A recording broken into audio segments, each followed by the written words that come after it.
Today I'm going to be going over the best exercises for every muscle group, and I'm not going to be doing it alone. Joining me is the Science Explained man himself, Jeff Nippard.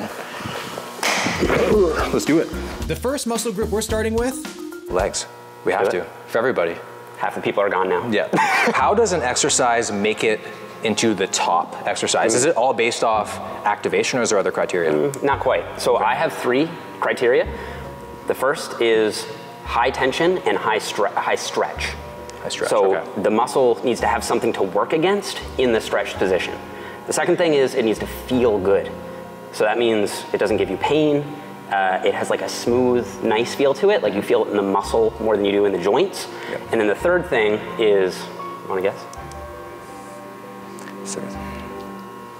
Potential for overload? That's it. That's actually it? My man. Let's go. Okay. Potential for overload. Okay. Yeah, so you want to be able to add reps or add weight over time. The biggest muscle in the body is the quads.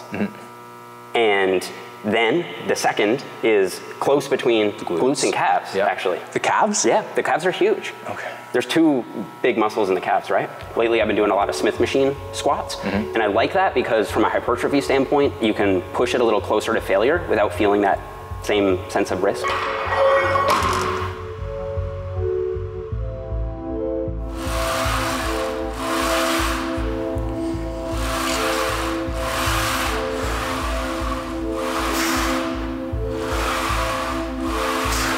We're gonna have quads and glutes taken care of with this one, okay?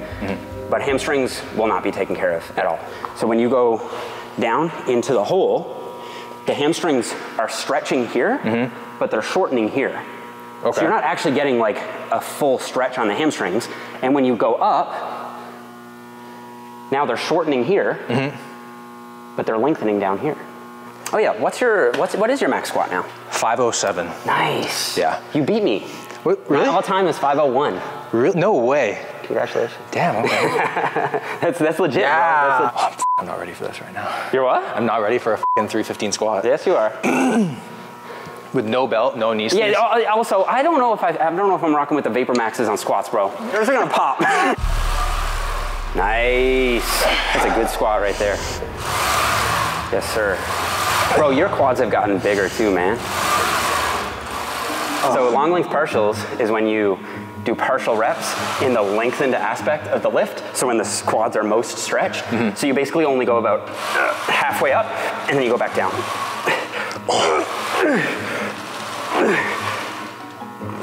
Stop there. Nope. So you see, you have the tendency that every serious lifter has, which is to go too high. Stop. Go back down. Go back down. That's it. You're doing half reps. Beautiful. That's really way harder than long range, full range motion. Isn't it? It is. Because you can't rest at the top. Exactly, yeah. So like bend forward. Those 3 heads get stretched here, and then they contract as you come up, as you would in an RDL.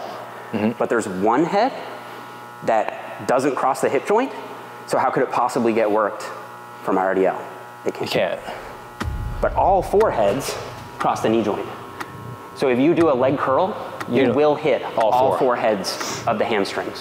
Why do you think that I, Jeff Nippard, prefer the seated hamstring curl over the lying hamstring curl? Because you can load it more. No. No. Second guess. 3 and you're out. Collab over. Does that have something to do with the height? No. No. 2 and 3. No. When we sit down, the hamstring is already pre-stretched at the beginning of the range of motion.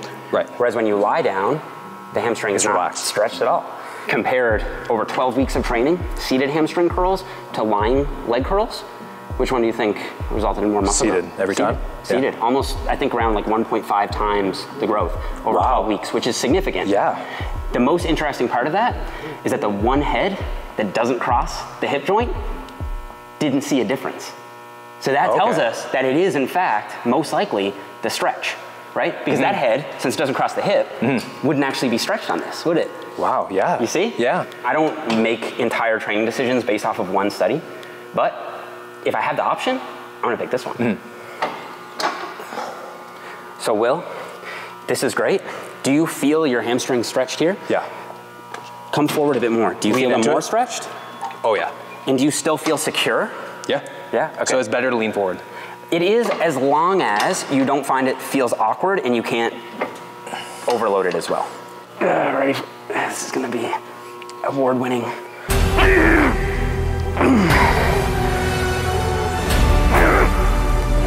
No, I'm not.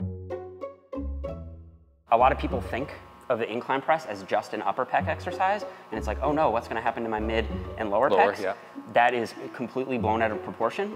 There was a recent study that compared flat bench to incline bench. For the lower pecs, same growth. For the mid pecs, same growth. For the upper pecs, better growth with incline. Again, that's only one study, but it does tell us that the incline press doesn't just target the upper pecs, it will grow your entire pec. Okay. So I'm just gonna check your bar path here. That's good. You fixed it as soon as I said I was gonna check it. Yeah. Because you were pressing out in front of you, and now you're going up. I'm afraid of the J-hooks, man. Yeah, I know. In terms of incline on the bench, is it like a 45 degree? Yeah, I think the 45 gives you a pretty good combination of like upper pec and deltoid. Do you see that there's a benefit to using the freeway incline over? I do think it has better strength carryover than the Smith machine. It's great. Do you ever do the partial reps on this? I do. Do you? I've done them on almost everything. Holy shit. I would 100% put safeties on here. I think we should. Set a good example, you know? As you can tell, we always use the safeties. Oh wait, it's backwards. Okay, this is gonna work now. Hey.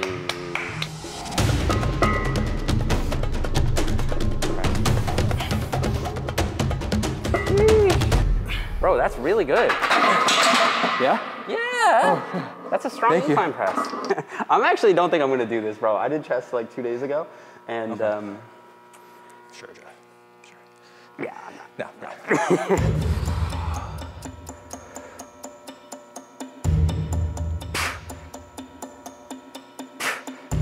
With these, I actually do like to do higher reps.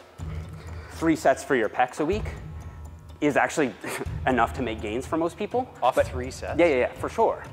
You probably get about maybe around 60% of your maximum growth potential off of just 3 sets.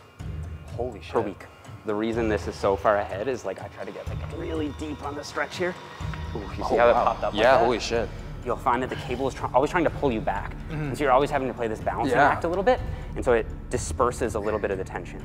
So you can direct all the tension into your pecs. Oh, that feels good. Yeah, and if you're doing high reps, it's all that more important to make sure, I think, you take at least 1 set to failure. Because you might find like, oh, I did 15 reps, like I'm so tired, I'm obviously done. But then you push it to failure and you get like 4 or 5 more. For back, I think it's one of the rare muscles where you really do want 2 types of exercises. One is a vertical pull and one is a horizontal pull. So for the vertical pull, that can be a pull down or a pull up. The horizontal pull can be basically any type of row. I like a chest supported row. I do too. Because you're very stable, everything is locked in, and so you can direct all that tension directly to your back. You want to think about like rounding this out, so like allowing your shoulder blades to pull apart and then squeeze them together as you come up. And if it helps you get a better contraction, it's totally okay if you allow your chest to lift up, okay. in my opinion. But just let it be consistent. Let's say on week 1, you're always fully attached to the pad. And then by week 6, you're doing this. Yeah. Like, that might be a bit of that like fake overload. Nice.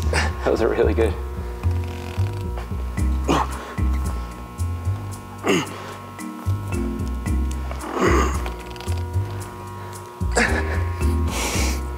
Oh my God. I'm already cramping from that set. Yeah, it really does light up your whole back, which is why we could do pull down or pull up. What do you prefer? I'll let you run this one. I think I prefer pull down. Down? Yeah. Why is that?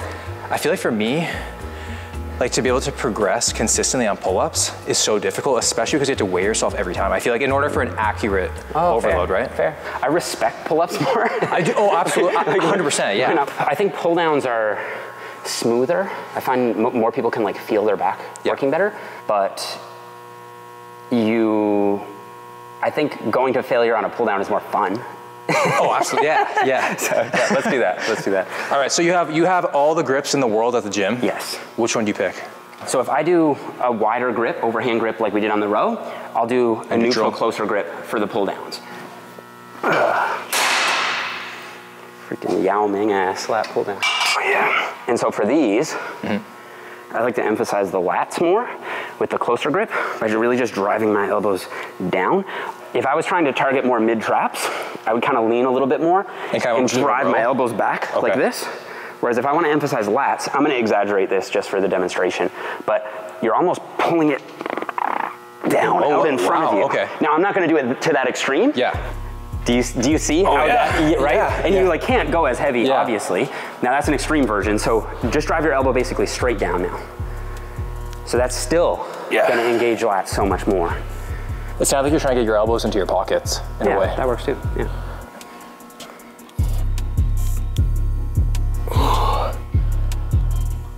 Your arms have gotten so much bigger, bro. It's freaking insane. Are you bulking or cutting right now? Cutting. You're natural or enhanced right now? Some Turk? Some Turk. So is this kind of like the cable fly where you're going to go higher reps? I go more moderate here. Okay. I would probably go like 8 to 12. Okay. So stretch and then eccentric? From a technique standpoint, I would actually go range of motion, which encompasses stretch, then probably eccentric control. I was actually part of a study. We found that reps between 2 seconds and 8 seconds were basically equal. So if you do those super freaking fast reps that are just like bouncy reps, those are suboptimal. If you do super, super, super slow reps that are like, each rep takes like 10 or 20 seconds, those are suboptimal. But anything between 2 to 8 seconds of total rep length is optimal. As long as you're controlling the eccentric, you're probably fine.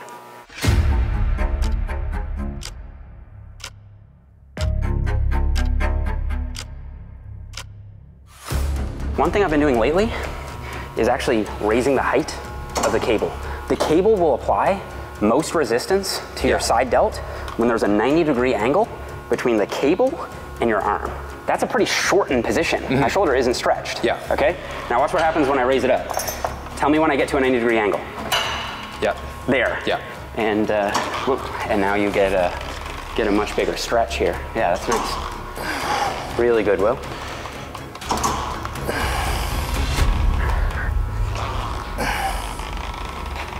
I feel like lateral raises is one of those exercises that's extremely hard to constantly progress. You always see the same people, like it's the 30s or 35s, and there's no really going up from there. So like, what do you do? You'd be surprised if I think if most people actually were to diligently track their weights over time, they would find that they are able to add at least 1 rep to a set. So if you think about it, like even adding 1 rep to your 3rd set, it's progression. Right. While Jeff's doing his set, let's talk a little bit about today's video sponsor, Macro Factor, the gold standard nutrition coaching app that Jeff actually helped develop. So this isn't just an app where you just track your weight and your food, it's much more personalized. The smart coaching feature will calculate your energy expenditure and weight trends so it can adjust your calories and macros on a weekly basis, just like having an actual nutrition coach would, all based on scientific recommendations.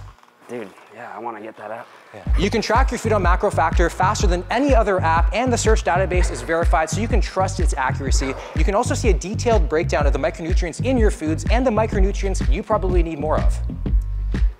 Okay.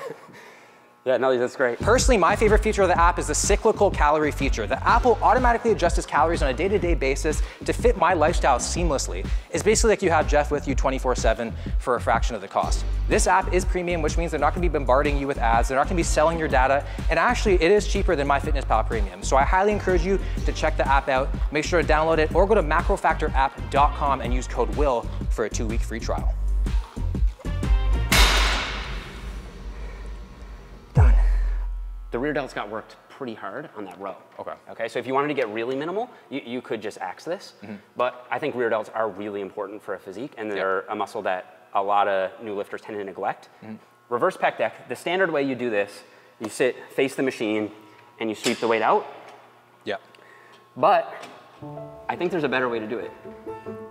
If you were gonna stretch your rear delt, would you hold your arm here, or would you hold it here? Here. Here, right? Yeah. But on this machine, you actually don't get past this position unless You do this and turn side on. Oh. So now you get a pre-stretch on your rear delt and you sweep the weight out like this. You actually get that deep stretch aspect of the range of motion. I've never seen someone do like that before. Yeah, I haven't either, actually. Is this one that you would do like the 15 to 20? Like 12 to 15. 12 to 15. Okay, so no. Okay. So really turn side, like really turn side on. Oh shit. And then really stretch it across. So you feel a deep stretch here. Oh yeah. So no. Like turn. Oh shit. You're told, point your chest toward the chest camera. cramp. Okay. Yeah. That's it. Yes. Okay. And then reach across. Dude, my chest is cramping from that. Oh wow, dude. There you go. Yeah. So you should feel like a big stretch there. There you go. That's great. That looks good. I call these Bayesian cable curls, the same as the lateral raises. My bicep will experience peak tension when there's a 90-degree angle between my forearm and the cable. So the bicep is pretty short here. Yeah. Whereas, if I raise it up to hand height, tell me where the 90-degree angle happens. Yeah. There. It's right way there. earlier. Wow, yeah. So you get more tension in the stretch position. Okay. Nice.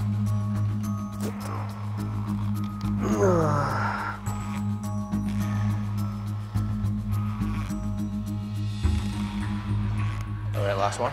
Yes. So triceps. I feel like you're gonna pick an overhead for the long head. You felt right. Yeah. Yeah. Why you think? It's the biggest head of the tricep. But why would going overhead be better for the long head?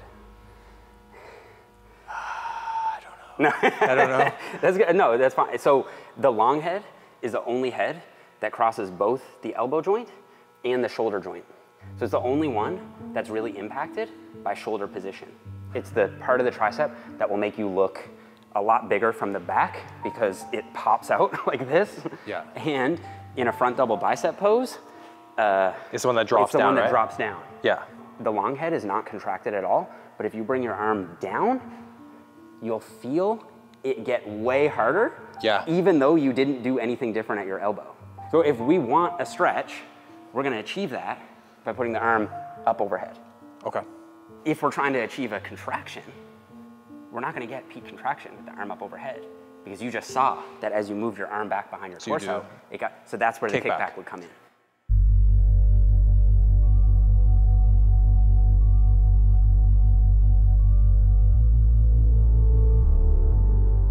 I do kickbacks this way, I'll show you. I just kind of lean back so that I can get my arm behind my torso. Because if you think about it, this is biomechanically exactly the same thing as this. Oh, really? Oh, Except okay. You do this. Yes. Oh, yeah. Right? Oh, yeah. Wow. A lot more. So you can do it that way. That's totally fine in like a two-step thing. Yeah. Or more fluid. You could just do it all in one smooth motion. Yeah. That looks great though, Will. Oh, I love this. Yeah, good.